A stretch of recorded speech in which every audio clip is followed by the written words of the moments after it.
Você já dirigiu ator americano? Eu já dirigi 2 longas nos Estados Unidos. E qual é que é a diferença?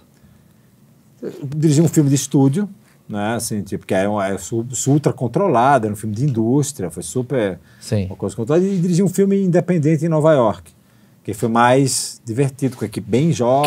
Que é mais independente, é menos pressão, né? Tranquilo.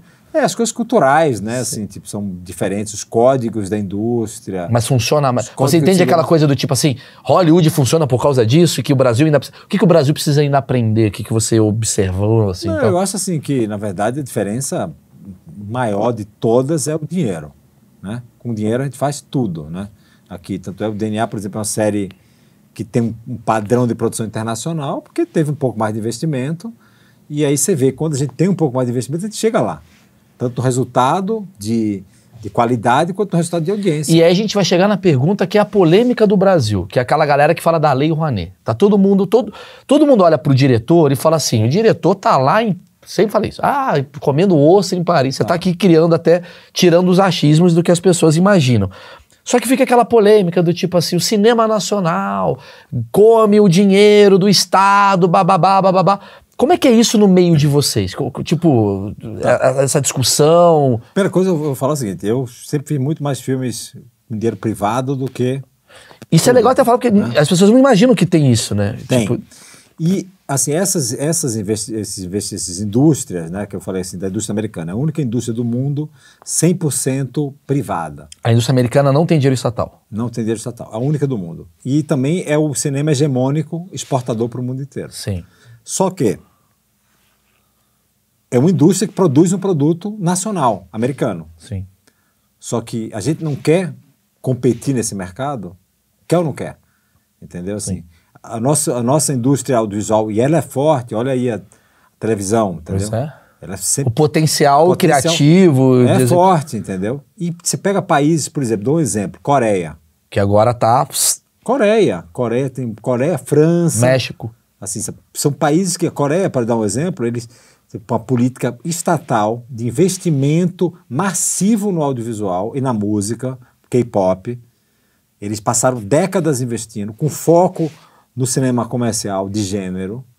E hoje a Coreia, você pega, por exemplo, Netflix, top 10 mundial. Você vai lá, toda semana, cada 2 semanas... Round 6, para dar um exemplo popular para todo mundo.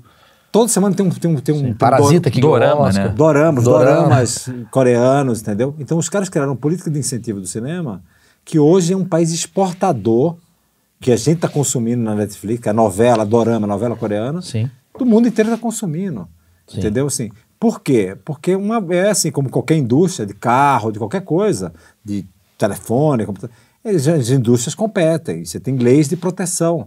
E lei de incentivo às suas próprias indústrias. Mas eu acho que a questão que as pessoas falam é a coisa mais da coisa da ideologia por trás do que você está falando. As pessoas jogam, assim, por isso que eu digo que é um debate assim, equivocado. Assim, as pessoas pegam questões por questões políticas, de um grupo que é a classe do cinema, tem uma preferência política, tem gente que tem outra, então rola talvez uma raiva, um desconhecimento, então tem um ataque aqui. Sim. Não estou dizendo que eventualmente não aconteçam exageros, mas não é a tônica. É uma indústria que gera recursos, gera dinheiro no país. Não só gera, como tem condições de gerar muito mais. Né? Sim, assim, sabe? Assim, tipo, por exemplo, essas leis de incentivo, por exemplo, o fundo setorial, por exemplo, que o fundo setorial é a partir de impostos gerados no setor. Saquei. Por telefônica, banda larga, YouTube, as telefonias que exploram conteúdo nacional de todos os tipos e geram um imposto para a produção de conteúdo nacional, porque eles ganham dinheiro com isso.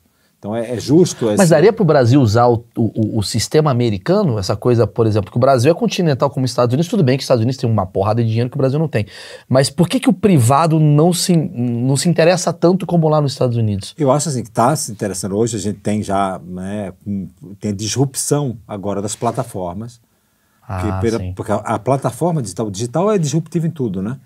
Então, pela primeira vez, assim, começou-se a consumir produtos, né, na Netflix, por exemplo, né, uma série sueca, que vai bem, uma série espanhola, uma série alemã. Casa de Papel. E todo mundo quer ver, entendeu? Então, assim, A gente, assim, as culturas nacionais têm o seu valor e têm a sua força e o mundo quer ver.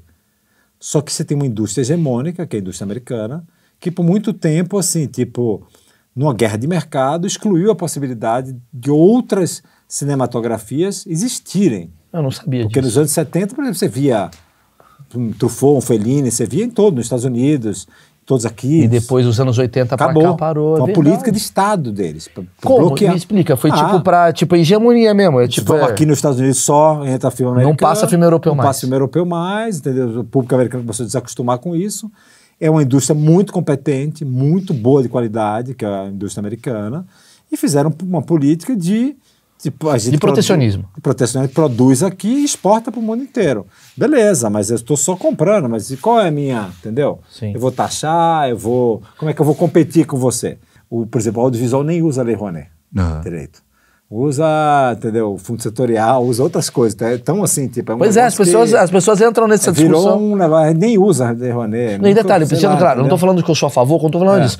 E é uma lei de 1999, a Lei Rouanet. Não, 92 parece, uma lei antiga isso daí. Mas eu acho assim que é uma discussão, assim, minha opinião, falaciosa, assim, tipo. Mas respondendo a tua pergunta, você tem que ter uma ideia primeiro, né, construir aqueles tijolinhos que eu te falei. Sim. E você vai ver que você vai levar para uma produtora, que já produz, uma distribuidora, vai pôr no edital quando ele abrir, vai levar num streaming. Você tem várias portas de entrada para você. Por exemplo, eu mesmo não consigo entrar lá e eu me candidatar para produzir. Consegue.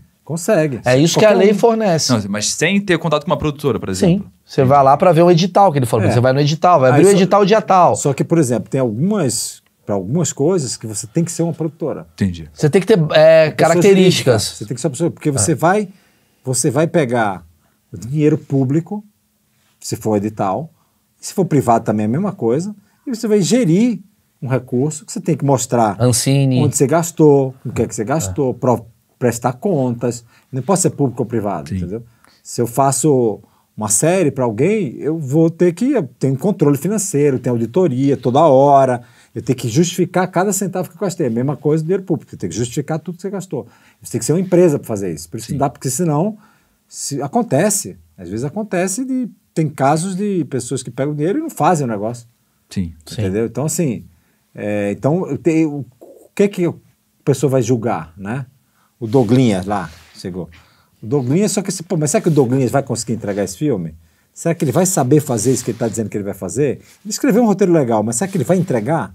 Não é melhor talvez ligar para um Heitor e falar, Heitor, tô com essa ideia aqui. Junta com o Douglinhas para ver se vocês conseguem fazer, entendeu? Ou então, assim, a ideia do Douglinhas é boa, mas ele não sabe fazer isso, ele não sabe filmar. Então, por isso que talvez a produtora tenha um peso maior sobre isso. Tem um peso maior, porque quando você fala principalmente séries, essas coisas, que o investimento é muito alto, aí as plataformas olham e falam, quem são as produtoras capazes de me garantir essa entrega? Tem um histórico. Essa produtora entregou, essa daqui não é pilantra, essa daqui é legal. Isso, sabe entregar, consegue entregar nesse volume, entendeu? Porque, por exemplo, quando começou a lei da TV paga no Brasil, por exemplo, um monte de produtor quebrou. Porque fazer série não sabia fazer. Qual que era a história da lei paga, dessa lei? Era que toda a TV paga era obrigatória a ter produto nacional. Produto nacional. Então as TVs começaram a pôr recurso, aportar em produtoras menores, chegar com, tem o meu projetinho aqui. E aí, às vezes, assim, ninguém sabia direito, o cara tinha um dinheiro e tinha um projeto. Não dava. E aí a produtora começava a fazer aquilo e não fazia. E quebrava. Sim. Entendeu? Mas, por exemplo, é uma pessoa que aprova isso, é um conselho, vários votos, vai passando, mas, tipo assim, uma pessoa deu o carimbo lá, aprovado... Depende de onde for. Se for, por exemplo, numa plataforma, você tem executivos que lê e recebem o projeto, aí depois seleciona os melhores, deve ter um comitê que discute, aí depois vai para CEO, que vai dizer, legal isso aqui, aprova esse aqui, aí depois vai para o chefe que está nos Estados Unidos ou está em Miami e fala, olha, vou aprovar isso aqui, ok? Tem vezes que a aprovação internacional, isso é uma série. Sim. Você tem que convencer as pessoas que, onde é que eu vou pôr meu dinheiro? Vou pôr aqui ou aqui, entendeu? Eu tenho 10 projetos. Onde eu vou pôr? Nesse ou nesse? Qual que é o melhor para mim, entendeu? Mas no caso de dinheiro público, por exemplo? Dinheiro público, normalmente você tem, para cada edital, você elege um um comitê de jurados. O edital ele já é formulado com uma série de critérios. Qual o critério desse edital vai ser? Esse. Tem vários critérios, aí muda. Cada edital tem um... E aí os jurados, a partir daqueles critérios, uns são objetivos, outros são subjetivos, vão eleger quem eles acham que é o melhor. Entendi. Só que jurados são pessoas, têm opiniões, têm inclinações, têm gostos, então às vezes certa, às vezes erra, entendeu? Mas assim, eu acho assim, que é uma tentativa e erro, né? E quanto mais a indústria for amadurecendo, ela mais, como a indústria americana, ela acerta mais. Você está me dizendo um negócio, assim, resumindo, que assim, a partir do momento que o streaming, as plataformas, o dinheiro privado está conseguindo colocar, os resultados estão aparentes, porque você fez uma série que eu vou, mais uma vez, recomendar, DNA do Crime, e não é uma série que eu estou recomendando só porque o Heitor está sentadinho aqui, é uma série que pegou aí o top mundial da Netflix, então vale a pena. O Heitor é um cara brilhante, vai assistir, vai ver o primeiro, não gostou, vai ver outra coisa. Mas é uma série que tá na Netflix, brasileira, e deu certo. E aí isso fomenta com que a Amazon, que é uma concorrente, vai fazer uma outra série brasileira. Isso fomenta com que a XP ponha um dinheiro na outra série. Então assim, quanto mais tiver investimentos, maior... Isso é claro, você tá vendo ali no resultado, porque você vai ter uma câmera boa, um ator bom, vai ter uma direção de arte boa, e aí tira essa prerrogativa, esse preconceito de que o cinema nacional é tudo uma bosta. Você comprova que não, fazendo com estrutura. Mas é só fazer um complemento à sua coisa, né? O cinema brasileiro ele sempre performou muito bem, tanto em bilheteria quanto em festivais internacionais. Sim. Assim, tipo, as políticas públicas ajudaram muito isso. E se não tivesse o boom, né, que teve uns anos atrás de política pública, onde o Brasil estava, por exemplo, no Festival de Berlim, com, sei lá, 10 filmes, festivais internacionais, assim, bombando nesse circuito de festivais, assim, a gente não teria construído uma indústria de profissionais qualificadas que a publicidade também ajudou a criar, mas que o cinema também ajudou a criar, e que hoje, quando a gente chegou com esse momento tão grande das plataformas, tinha profissionais para fazer. E quando a gente teve o boom lá na pandemia, que não tinha gente, agora vai ter de novo um boom, porque voltaram as políticas de incentivo público e os streams estão fortes também.